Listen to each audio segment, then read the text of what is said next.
This is the Music History Today podcast for December the 6th. On today's show, a music festival goes tragically wrong, and no, it's not Astroworld or the Fyre Fest, and the Eagles reunite before they reunite. First up, though, on this date in 1877, what was thought to be the earliest recording of the human voice took place when Thomas Edison recorded Mary Had a Little Lamb on the phonograph.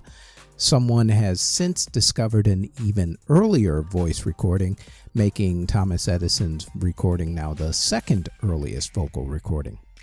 In 1948, the TV show that helped to discover talent like Tony Bennett and Patsy Cline, Arthur Godfrey's Talent Scouts, premiered on CBS television. In 1949, blues legend Leadbelly passed away from ALS, otherwise known as Lou Gehrig's disease, at the age of 64. In 1964, Jerry and the Pacemakers premiered their movie Ferry Cross the Mersey in Liverpool.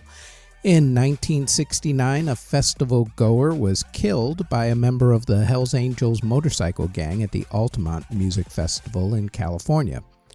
We go over what led up to this whole tragic event, along with some other things, on this week's Music History In-Depth podcast, which has dropped on this network. In 1970, the Rolling Stones documentary Gimme Shelter premiered in New York City. That documentary has that infamous event at Altamont because the Rolling Stones were the headlining act, and the event happened when they were on stage. In 1971, Deep Purple recorded the song Smoke on the Water. The song was inspired by a fire that happened during a Frank Zappa concert at the Montreux Casino in Switzerland only 2 days earlier. Deep Purple was in town to record new music for an album, and Smoke on the Water ended up as a last-minute song because they saw the actual fire. In 1988, Rock and Roll Hall of Famer Roy Orbison passed away from heart issues at the age of 52. We discuss his life on the Music History In-Depth podcast as well. In 1993, the Eagles reunited during the making of the music video for Travis Tritt's cover version of the Eagles' hit Take It Easy. They reunited soon thereafter. In 1995, Michael Jackson collapsed due to low blood pressure at the Beacon Theater in New York City during rehearsals for the HBO program Michael Jackson One Night Only. In 2003, Elvis Costello married singer and pianist Diana Krall at Elton John's home in England. In 2004, Motley Crue announced the first of many farewell tours at a press conference in New York City. In 2008, bassist John Rich of Lone Star married model Joan Bush. In 2009, Weezer's lead singer Rivers Cuomo was injured when the band's tour bus crashed in upstate New York. In 2012, after years of fighting, downloading, and streaming technology, Metallica allowed Spotify to stream their music. In 2013, the electric guitar that Bob Dylan used during his famous performance at the 1965 Newport Folk Festival when he plugged in and really upset the hippies at that festival was sold at an auction for $965,000. In 2018, Pete Shelley of the Buzzcocks passed away from heart issues at the age of 63. In 2021, in a dispute with the Recording Academy of America for putting his music strictly in the rap categories and not any other eligible categories for the Grammys, Drake turned down his 2 Grammy nominations and boycotted the Grammy Award ceremony. The Weeknd also boycotted the awards as well, mainly because he was upset that his album After Hours and his huge smash hit song Blinding Lights received 0 nominations in 2020, and I'm kind of with him on that because both of those were really huge at the time, and for him to not get any nominations, kind of strange. In 2022, producer and co-founder of the famed record label Stax Records, Jim Stewart, passed away at the age of 92. In award ceremonies that were held on December the 6th, in 1963, opera star Marian Anderson, pianist Rudolf Serkin, and cellist Pablo Casals were among those who were awarded the United States Presidential Medal of Freedom. In 1995, Hootie and the Blowfish and TLC were among the big winners at the Billboard Music Awards, with Coolio winning Song of the Year that year for Gangsta's Paradise. In 2005, Green Day and Mariah Carey were among the big winners at the Billboard Music Awards. In 2009, Bruce Springsteen was among those who received a Kennedy Center honor. And in 2015, Carole King was among those who received a Kennedy Center honor. Albums that were released on December the 6th include in 1963 when the Beatles released the first of their annual Christmas records called the Beatles Christmas Record, appropriately enough. In 1965, the Beatles released their album Rubber Soul in America this time. They had released it in England only a few days earlier. Also in 1965, the Byrds released their classic album Turn, Turn, Turn. In 1967, the Cryin' Shames released A Scratch in the Sky. In 1968, the Rolling Stones released Beggar's Banquet, but only in the UK on that date.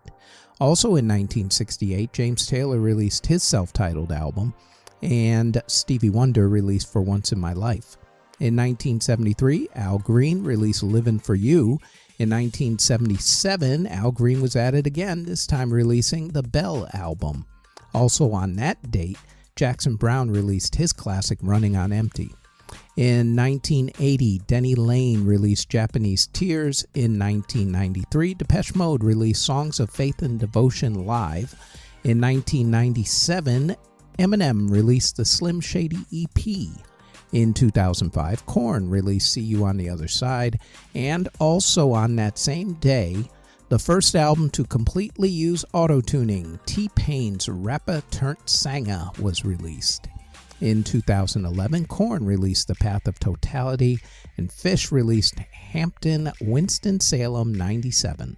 Singles that were released on December the 6th include in 1962 when the Marvelettes released Twistin' Postman. In 1965, the Beatles did a twofer. They released We Can Work It Out and Day Tripper. They had released those in the UK a couple days earlier. Also in 1965, the Miracles did a twofer. They released Choosy Beggar and Goin' to a Go-Go, a huge hit for them. In 1994, Madonna released her big hit, Take a Bow, and also on that same day, Aaliyah released Age Ain't Nothing But a Number. And in 2019, Harry Styles released his hit, Adore You. Before we continue, we'd like to tell you that we've started Season 2 of the Music History In-Depth podcast, where we go more in-depth on some of the events that we mention on this particular podcast. The Music History In-Depth podcast drops every Tuesday on this podcast network. Now, back to the Music History Today podcast. Artists who were born on December the 6th include composer Ira Gershwin, jazz great Dave Brubeck, rapper A Boogie with the Hoodie, Peter Buck of R.E.M., Ulf Egberg of Ace of Base, Ben Watt of Everything But the Girl, Jonathan Melvoin of Smashing Pumpkins, David Lovering of the Pixies, guitarist Randy Rhoads, who famously played in Quiet Riot and also Ozzy Osbourne's band, Rick Buckler of The Jam, Miroslav Vitous of Weather Report, country music singer Helen Cornelius, Mike Smith of the Dave Clark 5, Teen Idol Steve Alamo, Rob Royer of Bread, Edward Tudor-Pole of 10 Pole Tudor, rapper FBG Duck, and Wesley Stromberg of Emblem 3. Artists who unfortunately passed away on December the 6th, other than the ones mentioned earlier, include songwriter Lady Griselle Bale, singer Lucianne Boyer, Bill Harris of the Clovers, Pavlos Sideropoulos of Spirodula, Jack Hunter of the Elliott Lawrence Orchestra, album cover artist and photographer Trevor Key, opera singer Hans Hatter, singer Danny Williams, opera singer Hughes Coulnard, singer Dobie Gray, jazz pianist Stan Tracy, Tony Gomez of the Foundations, opera singer Andrew Frierson, saxophonist Ace Cannon, rapper Biss of the Harlem Spartans, the conductor of the Kaunas State Choir from 1969 to 2020, Petros Begalis, drummer Jet Black of the group The Stranglers, Hamish Kilgore of The Cleans, whose body was actually found in 2022 on this date after having been declared missing 10 days earlier. Singer Angela Alvarez, who is the oldest person to win the Latin Grammy for Best New Artist, singer and actress Miho Nakayama, and Dickie Rock of the Miami Show Band. Next on the Music History Today podcast, it is December the 7th when in 1968, Eric Burdon announced the end of the group The Animals.